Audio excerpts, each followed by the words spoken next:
All right, let's jump right into this explainer. Today, we're going to unlock the intuitive logic behind basic algebra, and we're using a pretty incredible guide to do it, the legendary 125-year-old Russian textbook by A.P. Kiselev. You see, this isn't a text that just barks math rules at you. It beautifully, and I mean systematically, explains exactly why those rules work the way they do. So here's our roadmap for today. We'll be looking at 1. The definitive math textbook, 2. Why we use letters, 3. The order of operations, 4. Discovering relative numbers, 5. Math with opposites, and finally, 6. The rules of multiplication. Okay, Section 1. The definitive math textbook, the legacy of a Soviet pedagogical masterpiece. First off, we really need to grasp the massive historical weight of the source material we're exploring today. We aren't just looking at some random math book, we are looking at a true pedagogical masterpiece. It's honestly mind-blowing to think about the sheer volume of minds shaped by this one single text. As the translator notes, this book was adopted throughout the entire Russian Empire and later the Soviet Union, running continuously for nearly 7 decades. Literally, tens of millions of students learned algebra strictly from Kiselev's pages. Why? Because of his exceptional clarity and scientific rigor. He basically did the impossible. He wrote a math textbook that actually makes sense. And this timeline here brilliantly illustrates that the algebraic language Kiselev perfected didn't just appear overnight. It was built slowly over centuries. We take our math symbols for granted today, right? But they showed up at very specific moments in history. Before 1489, people actually wrote out the words instead of using plus and minus signs. In 1557, Ricordi introduced the equal sign. And his reasoning is great. He said, no two things can be more equal than two parallel lines. Kiselev essentially took this rich, evolving historical language and organized it perfectly for the student. Moving on to Section 2, why we use letters, moving from arithmetic to generalized properties. So, what's really fascinating about algebra is this fundamental shift away from simple arithmetic. I mean, why use letters instead of numbers?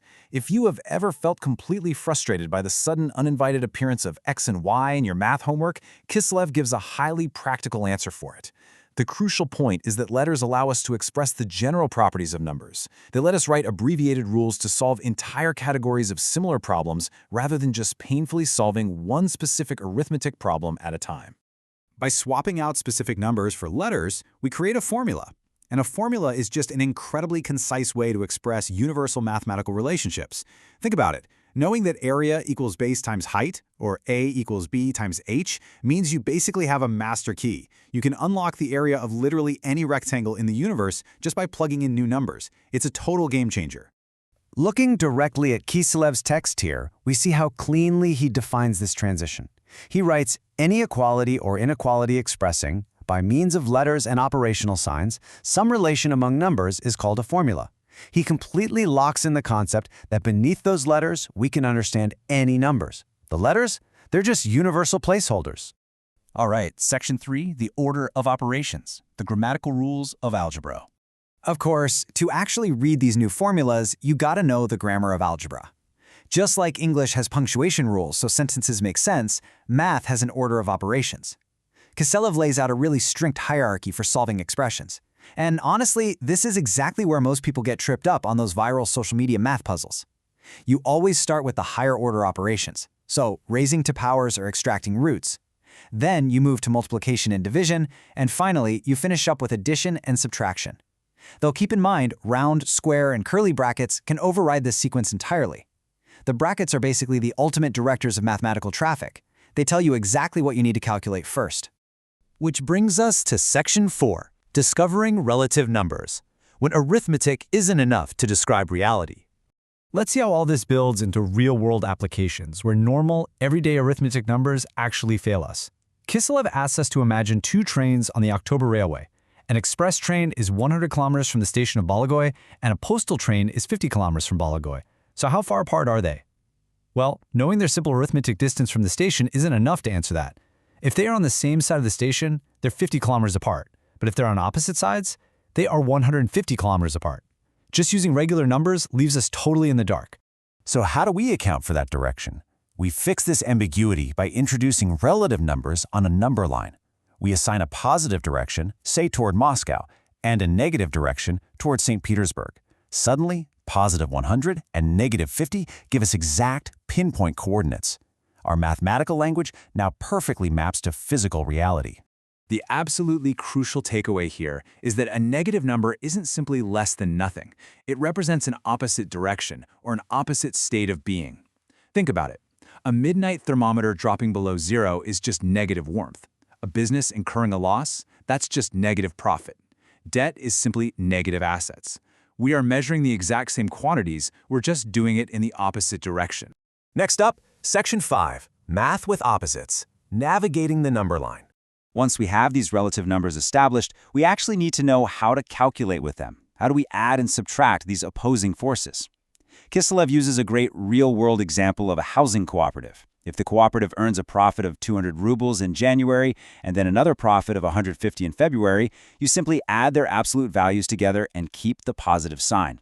Two positive movements on the number line just equal a bigger positive movement, and the exact same logic applies to two losses. Two negative movements equal a bigger negative. But what if they make a profit one month and take a hit the next? They are moving in opposite directions.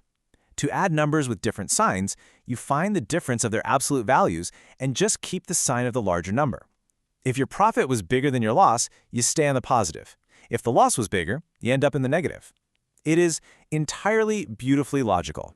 And this perfectly sets up his rule for subtraction.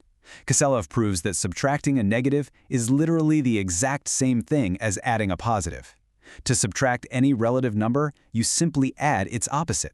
He essentially takes every clunky, confusing subtraction problem and turns it into an elegant addition problem. Finally, Section 6, the Rules of Multiplication, Predicting the Future and the Past.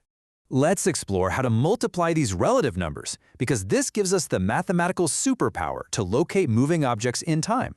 Let's go back to our trains on the October Railway. We know distance equals speed multiplied by time. But now we're using relative numbers. A speed of positive 40 means traveling toward Moscow. A speed of negative 40 means traveling the opposite way, toward St. Petersburg. But what about time? Well, time can be positive for hours in the future or negative for hours in the past. This setup perfectly explains Kiselev's multiplication rules. Let's say a train is moving towards St. Petersburg at a negative speed. Where was it 3 hours ago in negative time? Well, a negative speed times a negative time equals a positive distance. 3 hours ago, that train must have been further up the track toward Moscow. This intuitive reality flawlessly proves the abstract rule. Multiplying two negative numbers always yields a positive result. Like signs give a plus, unlike signs give a minus.